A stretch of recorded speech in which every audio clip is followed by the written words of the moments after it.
It is Greg Carey until midday, and I receive all kinds of manuscripts from listeners and books they've self-published, and you obviously don't get a chance to read them all or obviously talk to all the authors, but we try to talk to as many as we can, and happily have launched one or two on very successful paths in their literary careers. And I received recently a little book called Of Mates and Marbles, Memories of the 60s, and it's written by Neil Berry, and it's a reflection of Neil. Well, I'll get Neil to tell us the story because I've invited him in for 5 minutes. How are you? Good, thanks, Greg. Good on you, Neil. This is a really lovely book, Of Mates and Marbles, Memories of the 60s. Yes, thank you. Yes, it was. I think, Greg, that was a great time. Like they always talked about good old days and that, but I really think in the 60s were. That's when I was growing up and with my two mates, Burnsy and Tomo, and the things we just got up to. And they were innocent times, Greg. You could, play cricket on the street and get up to a bit of mischief, and you knew you were safe, and you just had a good time, and you made your own fun. Yeah. Is this your first book? Yes, it is. Gee, you've done it. Have you done a lot of writing? Over the years, yes, I've dabbled in it, but this is the first time. What do you do? I just work doing maintenance work, Do you? and I sort of do this part time.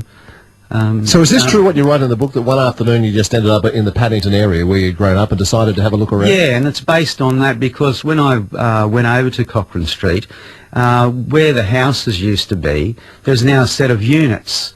And I looked at it and I could picture the old houses, and the one I grew up with was second from the corner of Boulder Street, and the yards were just had old fences, and at one stage my father said, hey, why don't we pull the fences down? I mean, they were rental properties, but that's what happened, and so us kids could have a big cricket area to play in. It was all grassed, and we had over the fences out, and the day I went over there to have a look, now no backyards, just concrete. Yeah. When you hit it over the fence and you were out, did you also have to go and get the ball back? Unfortunately, you tried to get out of it, but I love it. See, I always reckon you can tell a good book from the opening paragraph and the last paragraph. Always read them first, because the last line never gives away anything. Okay. It doesn't.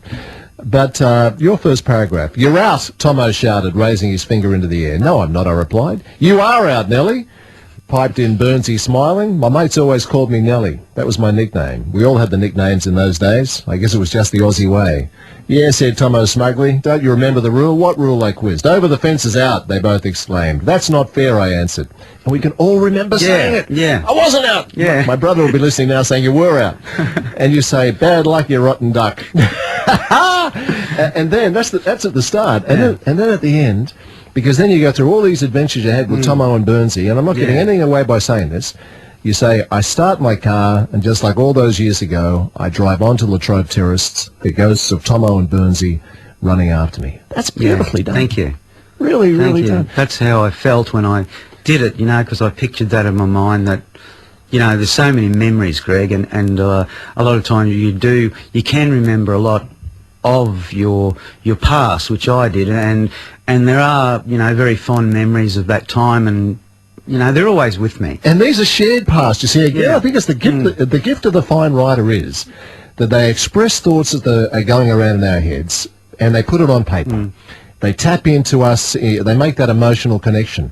And you do this. You talk about being at the Ekka, and you're ramming into each other in the Dodgems, and we all remember that. That's right. Right.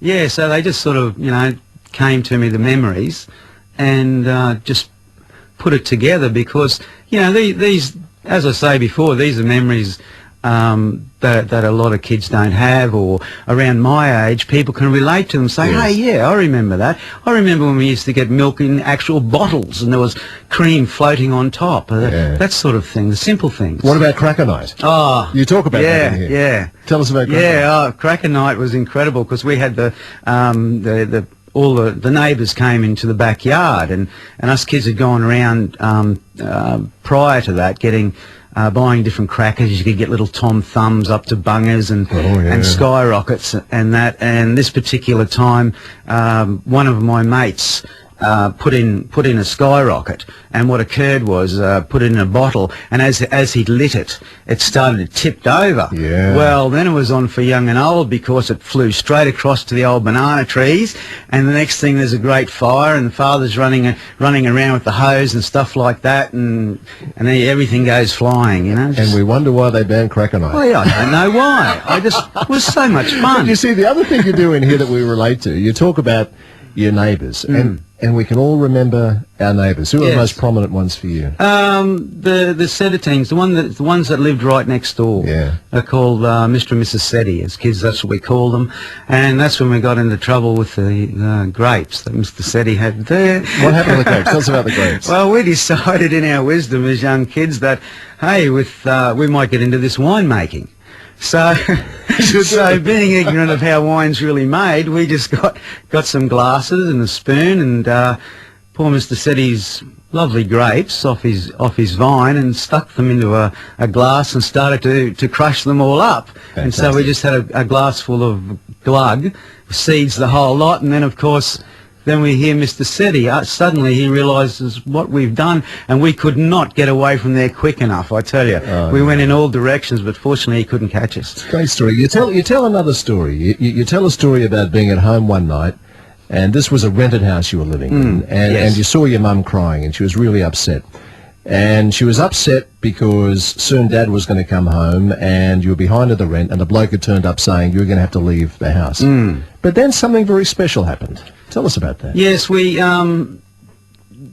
mean with our friend turning up? Yeah, your friend. Yes, well, what was happened actually, Greg, there was one fellow who owned a lot of properties, and for some reason, I mean, rents were very cheap, as you could understand in those days, but I mean, with wages, you know, there was a sort of a comparison. Well, yes, I got home, and then Mum was crying, and I wondered what was going on, and then she had broken down about it, because she never worked. Dad was the only supporter, and we were going to have to move.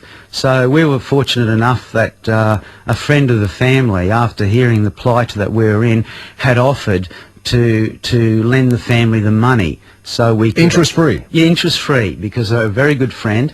And so with that money, we looked around, we were able to find another house, and we ended up moving up to Red Hill, up at actually Kennedy Terrace. Yeah. And would you believe, Greg, in those days there was the house on Kennedy Terrace, I think they now call it Paddington or Red Hill, $8,000 $8,000 was for a house and land. But the family had its own house, which was lovely. Yeah. Did you stay in touch? Well, I've read the book, so I know in a sense you didn't, but Tomo and Bernsey, what happened there? Yes, I've tried to make contact. I don't know where Tomo is, and I think Bernsey's somewhere overseas. See, that happens in all our lives too, doesn't it?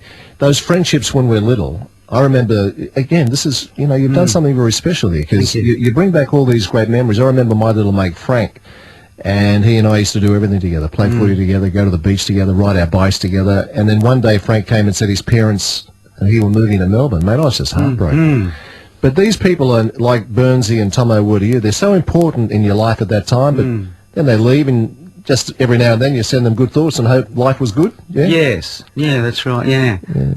But no, it was great. It's a wonderful story. It's a story told by Neil Berry, and he talks about so many of those things we've all experienced in our lives, and it's around Paddington, Red Hill, Latrobe Terrace, all that era there, but it's about everywhere. Doesn't matter where you grew up, you'll relate to this. The book is called Of Mates and Marbles, Memories of the 60s.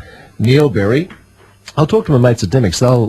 You need to have it in there, because it's good.